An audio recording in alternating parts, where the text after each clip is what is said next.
Actually പേടിച്ചൊക്കെയാണ് ഇരിക്കുന്നത്. ഒരിക്കലും ചേച്ചിയുടെ ഫുഡ് ആയതുകൊണ്ട് എനിക്ക് ഒരു പേടിയില്ല.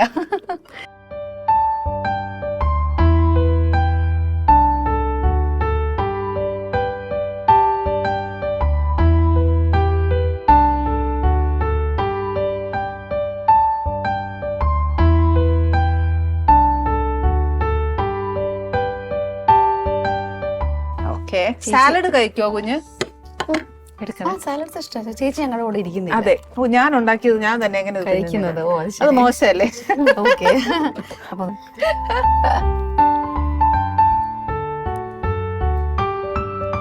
ഒന്നും പറയല്ല, നീ ഇന്ന് അഭിപ്രായം പറയും, കേക്കട്ടെ.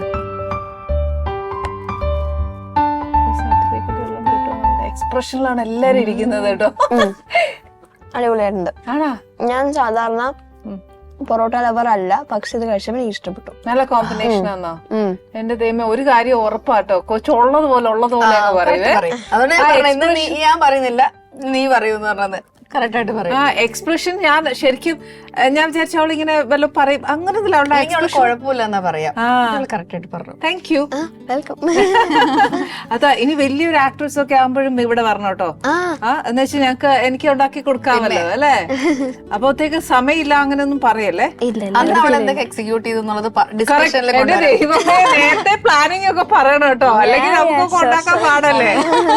ഞാൻ ഇങ്ങനെ വരുന്നുണ്ട്, എനിക്ക് ഇന്നതൊക്കെ മതി എന്നൊക്കെ പറയണം കേട്ടോ.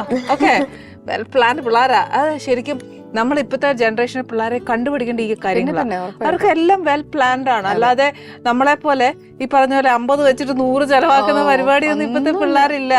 അതുകൊണ്ട് നമ്മൾ ആരെയും കുറ്റം പറയാനും പറ്റത്തില്ല. നമ്മൾ ഇങ്ങനെ ആയിരുന്നു, അതുകൊണ്ട് നിങ്ങളും ഇങ്ങനെ ആവണം എന്ന് പറയാൻ പറ്റുന്നില്ല. ബിക്കോസ് അവരവരുടെ ലൈഫിനെ പക്ക പ്ലാൻ ആണ്. പിന്നെ ഞാനിപ്പോ സ്കൂളുകളിലൊക്കെ ഗസ്റ്റ് ആയിട്ടൊക്കെ പോകുമ്പോൾ അവിടുത്തെ പ്രിൻസിപ്പൽസ് ഇങ്ങനെ തലയിൽ കൈവയ്ക്കും. ഇവിടെ ഞാൻ പഠിച്ച സ്കൂളിൽ പോയാലും മറ്റുള്ള സ്കൂളിൽ പോയാലും അപ്പൊ നോക്കുമ്പോ എന്താ വെച്ചാൽ ചെറിയ 1, 2 പഠിക്കുന്ന കുട്ടികളൊക്കെ പ്രേമലേഖനം എഴുതി അങ്ങനെ കൊണ്ട് എറിയ ഭയങ്കര സംഭവങ്ങളാണ്.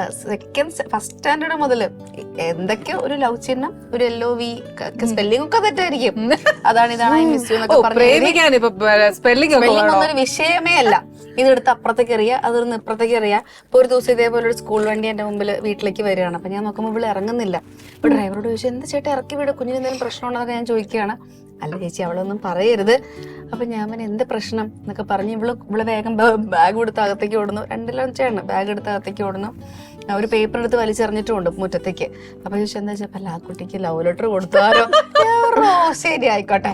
അകത്ത് കയറുന്നു. ഇവിടെ പറയുന്ന അമ്മേ ജോവനാ അമ്മേ ലവ് ലെറ്റർ തന്നെ. ഞാനതിനൊന്നും പറഞ്ഞില്ലല്ലോ, നിന്നെ ഇഷ്ടാന്നല്ലേ പറഞ്ഞുള്ളൂ. വലിയ ആളാവുമ്പോ കല്യാണം കഴിക്കുമ്പോ എന്റെ അടുത്ത് അമ്മേന്റെ അടുത്ത് വരട്ടെ, സെറ്റ് ആക്കാന്നൊക്കെ പറഞ്ഞു. ഞാൻ പോയിട്ട് ലവ് ലെറ്റർ മെല്ലെ ഇവിടെ അറിയാതെ നോക്കുന്നു. അതിൽ വേറെന്തോ ഒരു പേര് കാണുന്നു, ജോവനല്ല. അകത്തേക്ക് കയറി വരുന്നു ഇവിടെ എൻ്റെ അടുത്ത്. അമ്മ എങ്ങനെ പ്രതികരിക്കുന്ന അറിയാത്തോണ്ട് ഞാൻ പേര് മാറ്റി പറഞ്ഞത്.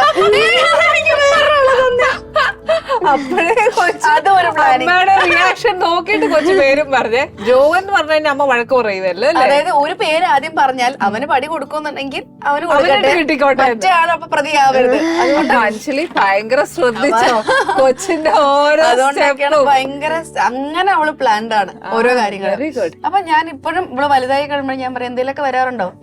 ഞാൻ പറഞ്ഞു എന്തുണ്ടെങ്കിലും 27 വയസ്സാകുമ്പോഴേക്കും നിന്ന് വലുതായിട്ട് ഞാൻ 23 കല്യാണം കഴിച്ചാണ്. അപ്പൊ അതുകൊണ്ട് നീ അങ്ങനെ ചെയ്യണ്ട. 27 ആണെന്ന് ക്യാപ്റ്റൻ ഞാൻ കുറെ ജോത്സ്യന്മാരുടെ ഒക്കെ ചോദിച്ചു. അപ്പൊ 27 ആകുമ്പോ ഈ കുട്ടികളോടൊക്കെ എന്നെ വന്ന് കാണാൻ പറയാം, നമുക്ക് സെറ്റ് ആക്കാം, ഓക്കെ ഉള്ളവരെ നമുക്ക് സെറ്റ് ആക്കാന്ന് പറയും. അതിനു മുമ്പ് കൊച്ചു വിടുമെന്ന് പറയാം, എനിക്ക് ഇദ്ദേഹത്തെ ഇഷ്ടം, അമ്മ ഇനി ആരെയും സെറ്റ് ആക്കണ്ടെന്ന് പറയും അല്ലേ? അതാ. But still I M so happy. എന്താ പറയാ, ഭയങ്കര പ്രൗഡായിട്ട് ഫീൽ ചെയ്യുന്നു എനിക്ക് കേട്ടോ, കൊച്ചു ഇത്രയും പ്ലാൻഡ് ഒക്കെ ആയതുകൊണ്ട്. So happy, I M so happy. ഇവിടെ വന്നേലും I M so happy. Because ഇത്രയും ഒരു ബിസി ആർട്ടിസ്റ്റ് ആണ്. മാത്രമല്ല ആർട്ടിസ്റ്റ് ബിസിനെക്കാട്ടിലും എത്രയോ എന്താ പറയാ ആർട്ടിസ്റ്റിന്റെ വാല്യൂ ഭയങ്കരമായിട്ട് എനിക്ക് മനസ്സിലാവുന്നു അല്ലേ? ആ ഒരു ഡെപ്ത് ഐ ക്യാൻ അണ്ടർസ്റ്റാൻഡ്. അപ്പൊ അതില് ശരിക്കും ഒരു hats off to you. Anyway thank you very much. Anjali തിരിച്ച് എന്റെ അടുത്ത് പിന്നെയും വന്നാൽ ഐ എം സോ ഹാപ്പി. ആർട്ടിസ്റ്റിനെ കൊണ്ടുവന്നതിനാണ് എനിക്ക് especially special thanks. Thank U.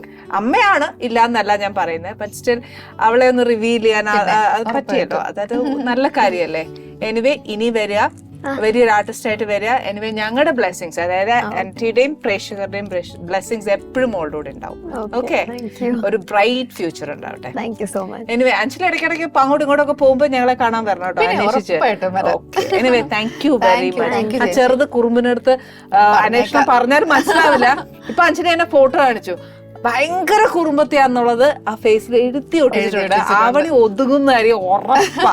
കാരണം അവളെ ഭരിക്കാൻ പറ്റുന്ന ഒരു സാധനമാ ചെറുത്, അല്ലേ?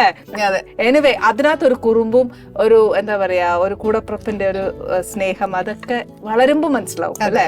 എനിവേ അതെല്ലാം ഈശ്വരൻ അനുഗ്രഹിക്കട്ടെ, ഒരു നല്ല ഫ്യൂച്ചർ ഉണ്ടാവട്ടെ. ഓക്കെ, താങ്ക് യു ചേച്ചി. Thank you very much.